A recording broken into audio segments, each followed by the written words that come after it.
Bollywood actor Ranveer Singh has told the Karnataka High Court that he is ready to submit a revised apology over his mimicry of Chamundi Devi's depiction in the film Kantara.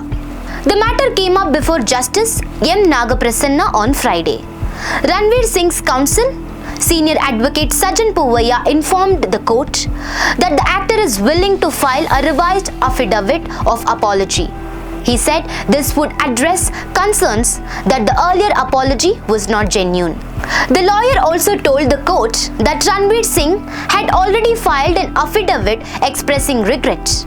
In the affidavit, the actor clarified that he was unaware that his remarks would hurt the sentiments of devotees of Chamundi Devi. However, the complainant Prashant Mithal objected to the apology. He argued that the affidavit did not show genuine regret.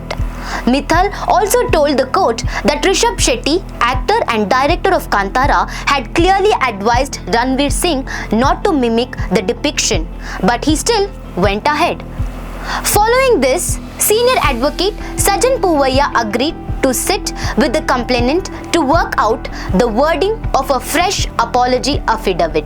After hearing both sides, Justice M. Nagaprasanna adjourned the case till April 23rd.